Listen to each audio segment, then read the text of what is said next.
Brought to you by Charity Mobile, the phone company that supports life and family.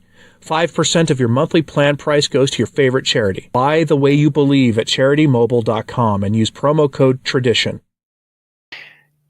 There are very few issues in the culture today that are probably more polarizing than that issue that we have to call on this platform of the sacrifice to Moloch. And the entire reason we have to dance around even the name of it, well, there's two of them.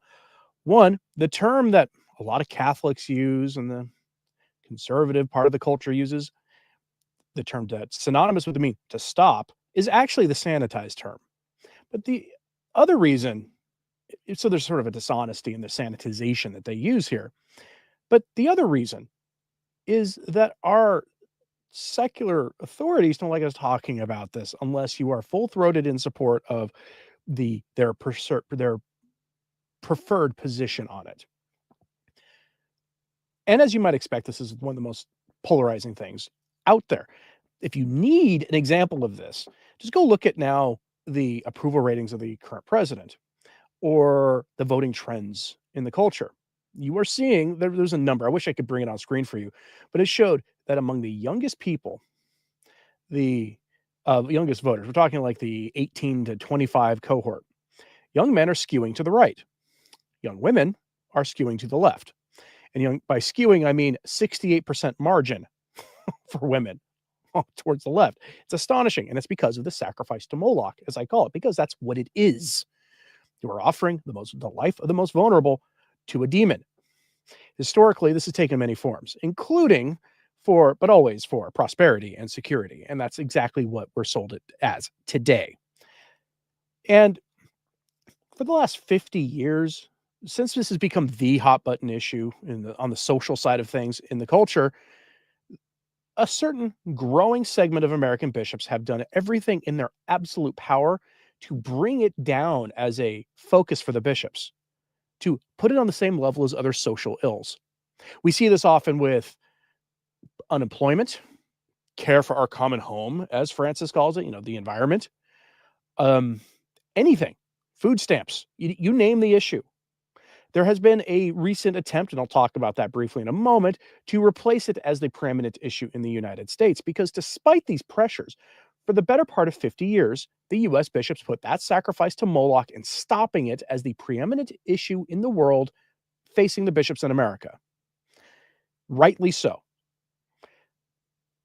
They don't understand, of course, that the way to combat that problem is to evangelize, spread the gospel, stop playing so nice with the world, and remind them that the social reign of Christ the King is the solution to the problem. To bring souls to Christ, voluntarily get people to convert of their own free will, and then align their lives with basic Christian morality.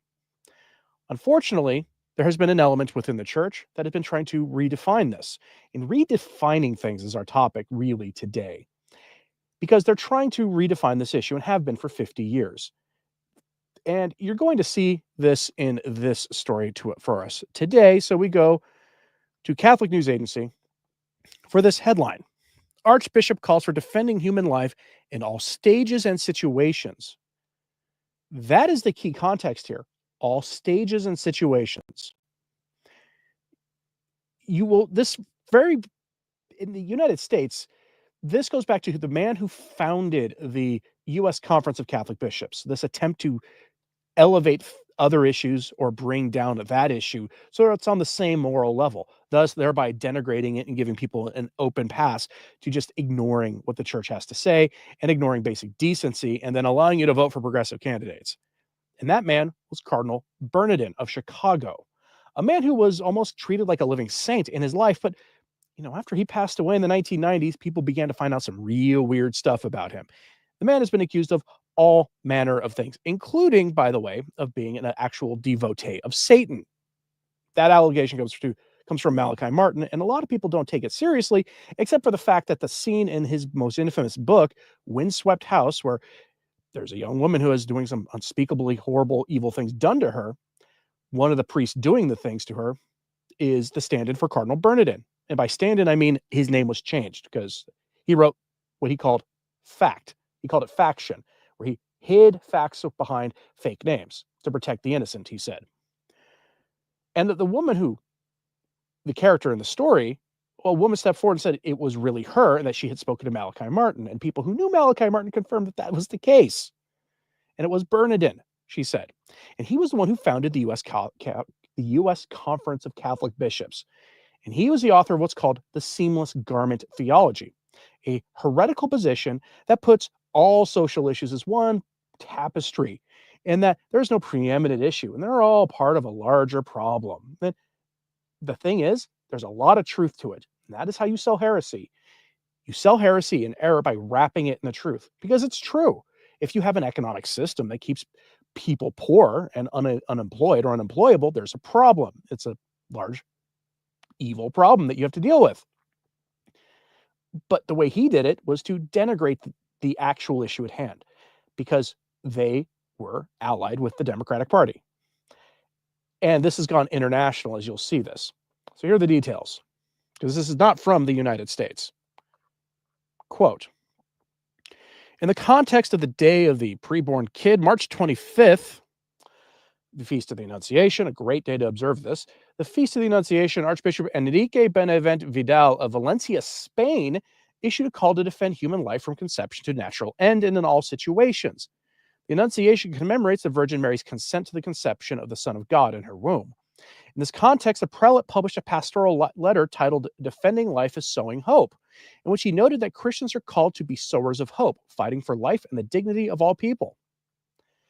Benavent invited the faithful to take advantage of the 2025 Jubilee to, quote, sow hope in the hearts of the sick, the young, migrants, exiles, the elderly, the poor, and families who are afraid to welcome new life. And see there, he is conflating a lot of different issues and putting them on the same level. The Archbishop noted that in our world, there are many people who, humanly speaking, have no reason to live with hope. He said these are those whose dignity is not respected and whose rights are violated, the victims of any attack on their lives, those who have been physically harmed, the victims of being removed from a country, those living in inhumane living conditions, those subject to arbitrary detention, and those subjected to the world's oldest profession. Others affected include the poor, who are victims of the selfishness and injustices of our economic system, those who suffer the consequences of war, those who suffer the consequences of the ideology of the flesh, those who have been harmed by abuse of the flesh, and women who are being harmed by their spouses. The Archbishop pointed out that we can only credibly proclaim the Christian hope in eternal life if we defend the dignity of human life for all people at all times and all situations. End quote. We'll get back to him in a second. Everything he said is true, except he made the critical error that makes this an error, which is conflating all those issues with the ritual sacrifice, the ritual living sacrificial offering of the most vulnerable of all human beings. He put them on the same level. And they're not the same level. They're not. That is what he's doing. And this is all part of a larger program of redefining things. And when you redefine things in the church, this is a problem the modernists have done, something they have inflicted on the church. This redefinition is, in fact, core to what they're doing. And we'll hear some more from him because, as you can see, he goes after Christians who really only focus on the one thing that we should all be focused on. Quote, he noted, it's not Christian, he noted, to defend life at its beginning or end and to justify, provoke, or ignore the tragedies experienced by those whose dignity is not respected. Nor does it correspond to a Christian vision of life to consider the sacrifice to Moloch and the other form of the sacrifice to Moloch of the oldest as a right and justify them in a society. And here he is conflating all of those issues together. The Archbishop of Valencia called for the creation of social conditions and a legislative framework that promote birth and create the conditions for people to face the end of this life with dignity so that no one is tempted to desire the end. A society and a culture that lead people to view the beginning and end of life as a threat sow despair. Only a world that values, promotes, and defends human life and its dignity at all times and all situations, from conception to its natural end, can live in hope, he emphasized. End quote. And in this error is a lot of truth. Again, the state should be promoting these things.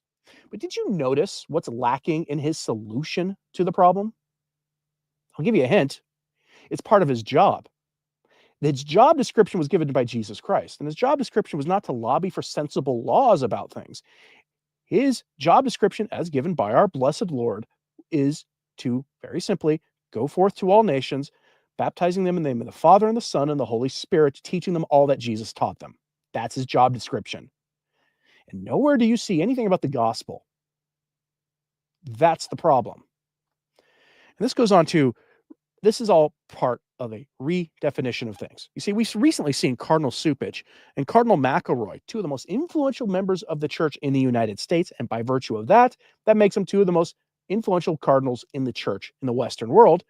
Here in the US, they have managed to refocus the issue of life on migration and as the preeminent issue of our time. They have taken the focus away from protecting the most vulnerable of all people, those who have yet to even have a chance at life itself. That had been the US bishop's focus until Trump returned to office and started enforcing the law, and more importantly, taking away the lucrative contracts given to the US bishops. Migration is a big dollar issue for them. Since I started covering the Catholic Charities USAID story, I've gotten a lot of messages from people saying that they used to volunteer in their chancery office or in their parish office, and they could never get their priests or their bishops to give anything more than lukewarm statements about that issue. But when it came to migration, they were all ears. They would speak endlessly. Catholic Relief Services yesterday had their collection. You at Mass, I know if you went to an ordinary form Mass, you found that envelope being handed to you, or it was in your box of envelopes with your name on it or whatever, but you saw the second collection. I once went to a traditional parish, an FSSP parish, where the priest, in obedience to the bishop, announced the Catholic Relief Services donation. And then he proceeded to tell everybody that Catholic Relief Services uses their funds that they collect at the parish for evil purposes that violate Catholic teaching. And then he, in obedience, sent the basket out, and it came back empty. That's how you do it, by the way. But Cardinal McElroy and Cardinal Supich managed to get the U.S. bishops to take their eyes off the sacrifice to Moloch as the preeminent issue and put it on migration. And it's easy to do that when you are fueled by large amounts of money. And this is something to understand. At the core of this modernist heresy that we're dealing with in the church these days is this redefinition of ideas. It all involves the redefining of Catholic ideas. This has been a project of the modernists for a very long time. For most of us, it is this issue that is the most obvious place to find this, but you'll find this in the liturgy, you'll find this in concepts of theology, the concept of human dignity. The church used to talk about human dignity and say that you found your human dignity was maximized and perfected in your relationship to Christ and living in accordance with the faith. You don't hear that so much anymore. But a lot of this comes back to Cardinal Bernardin of Chicago. And again, he was accused of being a member of the James Martin crowd, of being an actual follower of Satan, and a whole host of other really evil things. And the problem is there's a lot of evidence that it's all true about him. Bernardin was the principal force for redefining this very issue of life itself in the church. He attempted to take that issue of the sacrifice to Moloch, as again, I have to call it here on any platform you're really likely to be watching or listening to this on, and he elevated other social ills to the same level as that sacrifice to Moloch in the name of being a defender of life. Of course, that's how he did it. In so doing, he reduced the sacrifice of Moloch to just another social woe and gave permission to Catholics to believe in all sorts of nonsense. And you know who warned us about this many years ago? Father Malachi Martin. I'm doing research right now for my next installation, or it was this morning. I've got all the parts I need, but for my next piece on him, and you'll see it this week. But I found this, and I thought I should share this with you. You see, well, my clip isn't there, so we will add it now. But he was putting it this way. He talks for just a couple of minutes here about the redefinition of Catholic ideas as part of the modernist heresy and how you don't even notice what they're doing because they'll talk to you and things and teach you ideas that are Catholic sounding.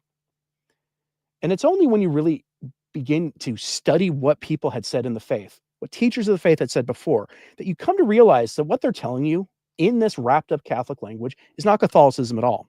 And in anything you hear today from Rome, you should pay attention because you'll hear this and talk about synodality, human dignity, social justice, anything. They'll take Catholic concepts and distort them and use them for their own nefarious purposes. Here's Malachi Martin on that. Now, you made a comment every once in a while you read a line in a book and you go, this is the most right-on thing I've read in years. When I was reading Jesuits and the Betrayal of the Roman Catholic Church, there was a one-line comment that went something like, the reason that many Catholics can't figure out what's going on inside of their church is because the vocabulary is still the same, but the actual meaning now imputed to those words is totally different. That's right. That's one of the terrible things that have happened to us. You see, John, in the Roman Catholic Church, to a large extent, they have kept, the masters of the liturgy, of the ceremonies, have kept many of the phrases and many of the sentences and words traditionally used, but there's a different meaning ascribed to them. The result is that, and that meaning is taught in schools and taught out of pulpits, and it's not a Catholic meaning. The result is that slowly but surely the mass of Catholics have been weaned away from the Catholic meaning of things to another meaning which is, I don't know what it is. It's not Catholic anyway. It's halfway between a form of mild Protestantism plus a bit of New Ageism. You know, it's a funny mixture because the schism, the breakup within the Catholic Church entails both sort of watered-down Protestantism and a lot of New Ageism. I know that's hard for some people to hear in terms of what he's saying, but again, modernism is a heresy, and they speak now in more plain language of what they're doing is building a new church. And when you build a new church, you by definition are making a new religion. That is what they're admitting to. The leaders of the synod on synodality, the most influential cardinals in Rome, talk about the new synodal church. When you have a new synodal church, you have a new synodal religion. And that's why you don't get any condemnation of real sin. What you get is a condemnation of rigidity, of clinging to the actual Catholic faith. You can see this logic in this following story, by the way. You see, the would-be successor to Pope Francis, Cardinal Pietro Parolin, has been waxing eloquently about the collapse of international law, while himself being in charge of investigating his rivals for the papacy when the conclave comes, as I reported a few days ago here. If you didn't see that report, the short version is this. Some Catholics have decided that they are going to file suits in the Vatican courts, canonical suits, against a handful of cardinals. Tagle, Grish, and a few others, most of whom are considered papabile, have a good chance of becoming the next pope. The person in charge of investigating them, who is not being named in the suit, Cardinal Pietro Parolin, the person who's considered the front runner to continue the work of Francis. Funny how that works out.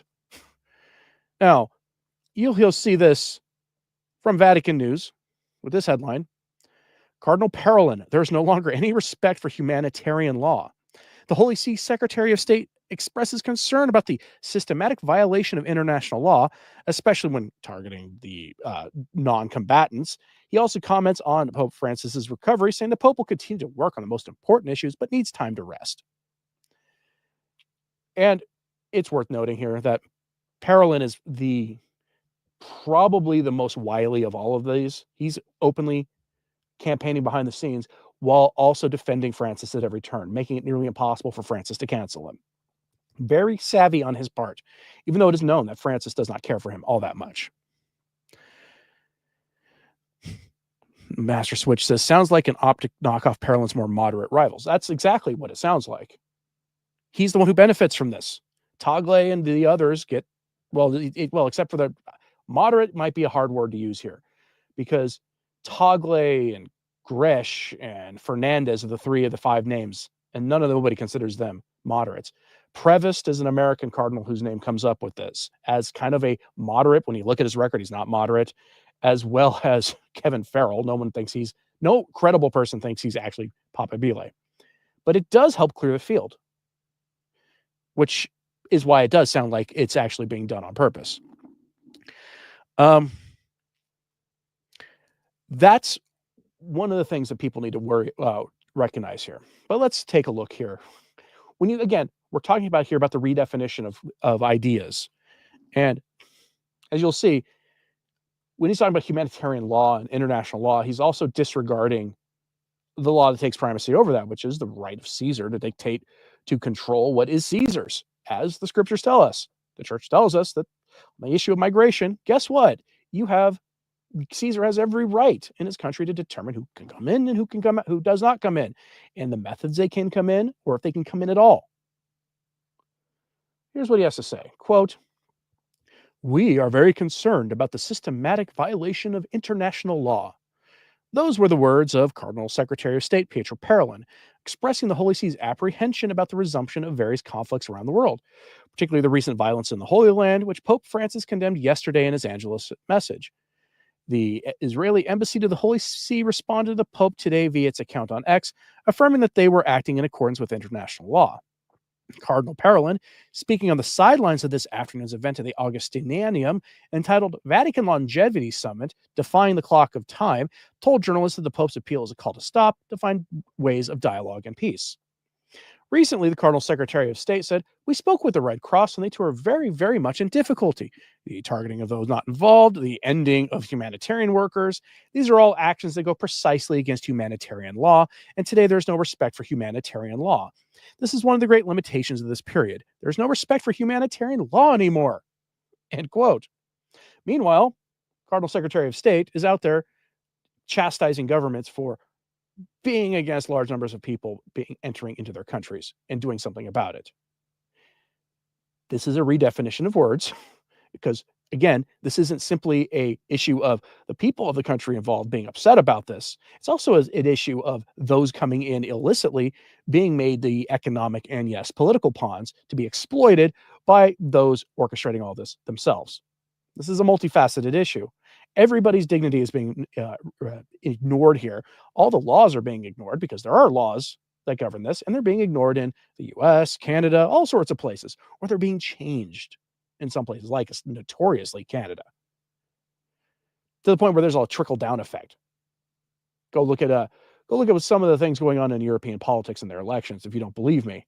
How they change the rules at the last minute, or have courts intervene in the outcome, say, naughty, naughty, you're not allowed to support those guys because they're against these issues. Go here, choose from your approved slate of choices. That's what's happening. And so, again, he's redefining what humanitarian law means, what international law means. Because, again, go back to what this is all about. This is about money and power.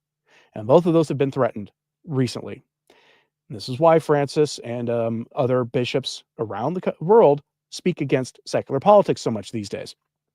Germany is the best example I can give you of that, beyond McElroy and Supich and their constant wheedling and needling against the U.S. president. In Germany, the German bishops are actively organizing because of the outcome of their recent elections. They tried to organize to alter the outcome of that. And now that the outcome was something they didn't like much, they're now trying to figure out how to keep it from happening again. And the party that won were what we would call rhinos. These are like liberal Republicans. They won, and with the second party was like moderate Republicans by American standards. And the German bishops are freaked out over this. Why? Because of money, because of power. All of those things are under threat.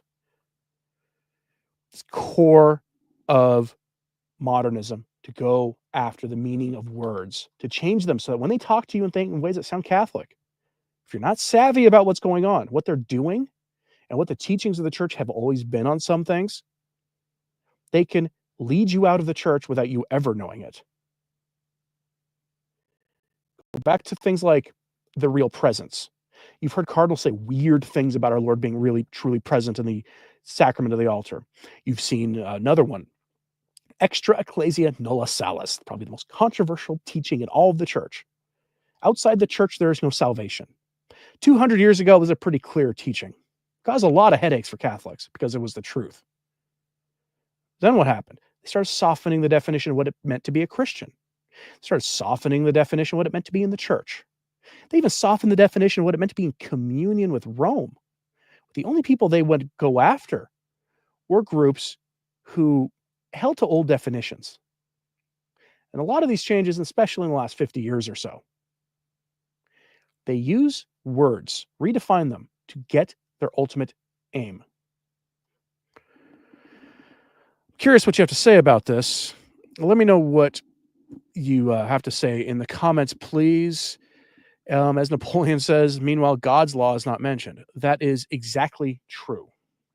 Go back to why James Martin is allowed to prosper in the church, while organizations that will try to work with the same types of people James Martin works with, but those who understand that those inclinations they have are diabolical and need to be resisted, just like any other thing that sends you to confession that is a mortal sin.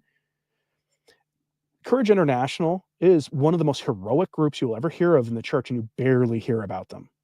These are men and women with the kinds of inclinations that James Martin spends way too much time thinking about as a priest. But instead of giving into them, instead of just taking the secular world's word for it, they live as the church would have always taught them.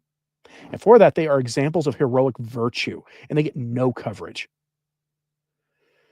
It's heartbreaking. It really is, because if one of the grave sins of our time is that sin, and the bishops are cowardly, they won't promote this group at all.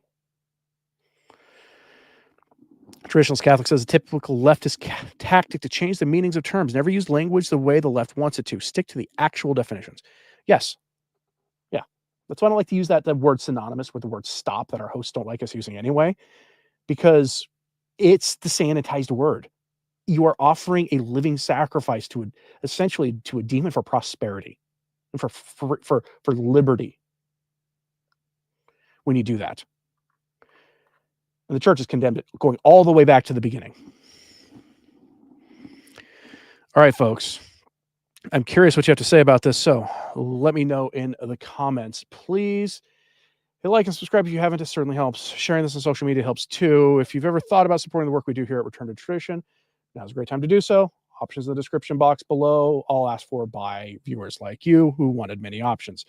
And please pray for everybody we spoke about today. Not trying to rile you up against Supich or McElroy or that Spanish bishop. They need your prayers. The first law of the church is the salvation of souls. It's a tragedy when someone earns their final destination being not exactly the place that any of us wants to go. Is a tragedy because it means they squandered grace in life to be on the side of the angels. So please pray for their conversion. And as always, pray for the church. I'm Anthony Stine. Ave Maria.